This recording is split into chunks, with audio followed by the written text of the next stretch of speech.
Hello everyone, নতুন আরেকটি রেসিপিতে সবাইকে ওয়েলকাম জানাচ্ছি। আজকে আমি আপনাদের জন্য নিয়ে এসেছি ডিমের তরকারির একটি রেসিপি। এই ডিমের তরকারি রান্না করাটা খুবই সহজ, সবাই পারেন। তারপরও আমি খুব সহজে কিভাবে অল্প সময়ে ডিমের তরকারি রান্না করা যায় সেই রেসিপিটি আপনাদের সাথে শেয়ার করব। এই জন্য এখানে কয়েকটা ডিম আমি সিদ্ধ করে ছুলে নিয়েছি।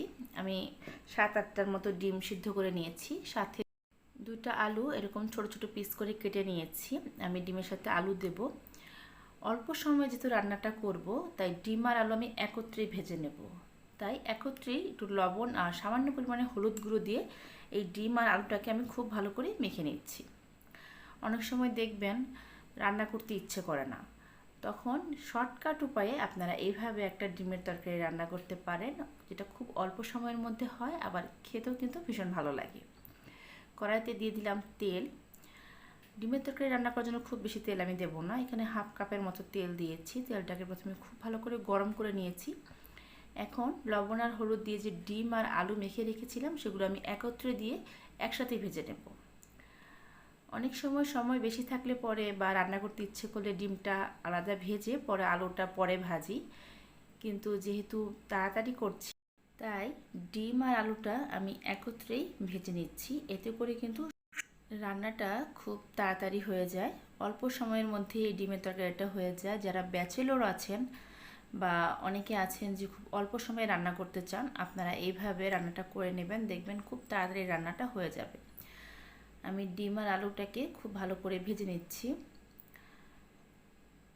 ডিম কিন্তু খুব একটা বেশি ভাজতে হয় না, এই জন্য আমি প্রায় 4 থেকে 5 মিনিট এটাকে মিডিয়াম হিটে ভেজে নেব।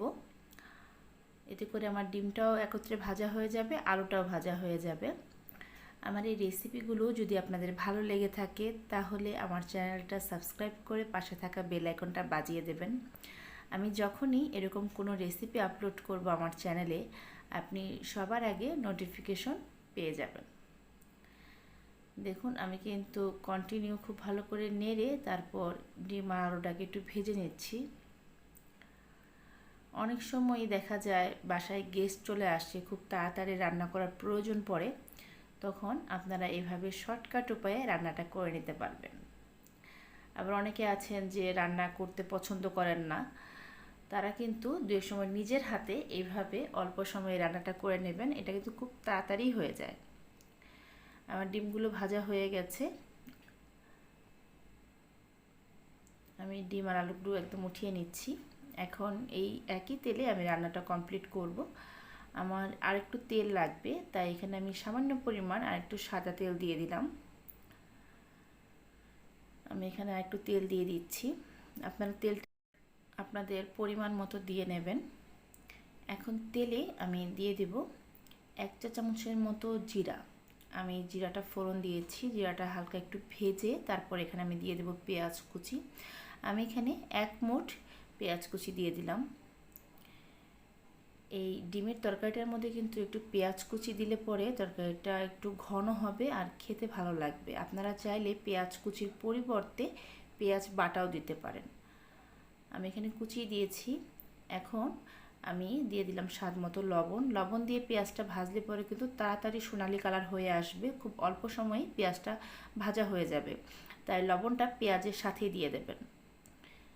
যেহেতু অল্প সময়ের মধ্যে রান্নাটা কমপ্লিট করতে যাচ্ছি, তাই আমি পেঁয়াজের সাথে লবণটা দিয়ে 2 মিনিট ভেজে কিছু গুঁড়ো মশলা অ্যাড করব, তাই একটু জল দিয়ে দিলাম যাতে করে মশলাটা দেওয়ার পর পুড়ে না যায়। এখানে আমি দিয়ে দেব 1 চা চামচ হলুদ গুঁড়ো, ঝালের জন্য দিয়ে দিচ্ছি 1.5 চা চামচ শুকনো মরিচের গুঁড়ো, ঝালটা একটু বেশিই দিয়েছি। সাথে আমি দিয়ে দিলাম 1 চা চামচ ভাজা ধনে গুঁড়ো। এখন এই মশলাটা খুব ভালো করে আমি একটু কষিয়ে নেব। একটু সময় নিয়ে মশলাটা কষাবো, তাতে করে কিন্তু তরকারিটার রঙটা খুব সুন্দর আসবে। আপনারা এই কষানোর কাজটা তাড়াতাড়ি করতে যাবেন না, তাতে করে মশলার যে কাঁচা একটা স্মেল আছে সেটা চলে আসতে পারে। তাই আপনারা একটু সময় নিয়ে এই তেলের সাথে মশলাটাকে খুব ভালো করে কষিয়ে তারপর রান্নাটা করবেন। আমার মশলাটা ভালো মতো কষানো হয়ে গেছে, তেল উপরে ভেসে উঠেছে। এখন আমি আলু আর ডিমগুলো যে ভেজে রেখেছিলাম সেগুলো এই তেলের মধ্যে দিয়ে মশলার সাথে খুব ভালো করে মিক্সড করে দেব। এতে করে কিন্তু এই ডিমের ভিতর মশলাটা খুব ভালো মতো ঢুকবে। আসলে আমি একটু তাড়াতাড়ি করছি, এই জন্য আমার একটা ডিম একটু ভেঙেও গেছে।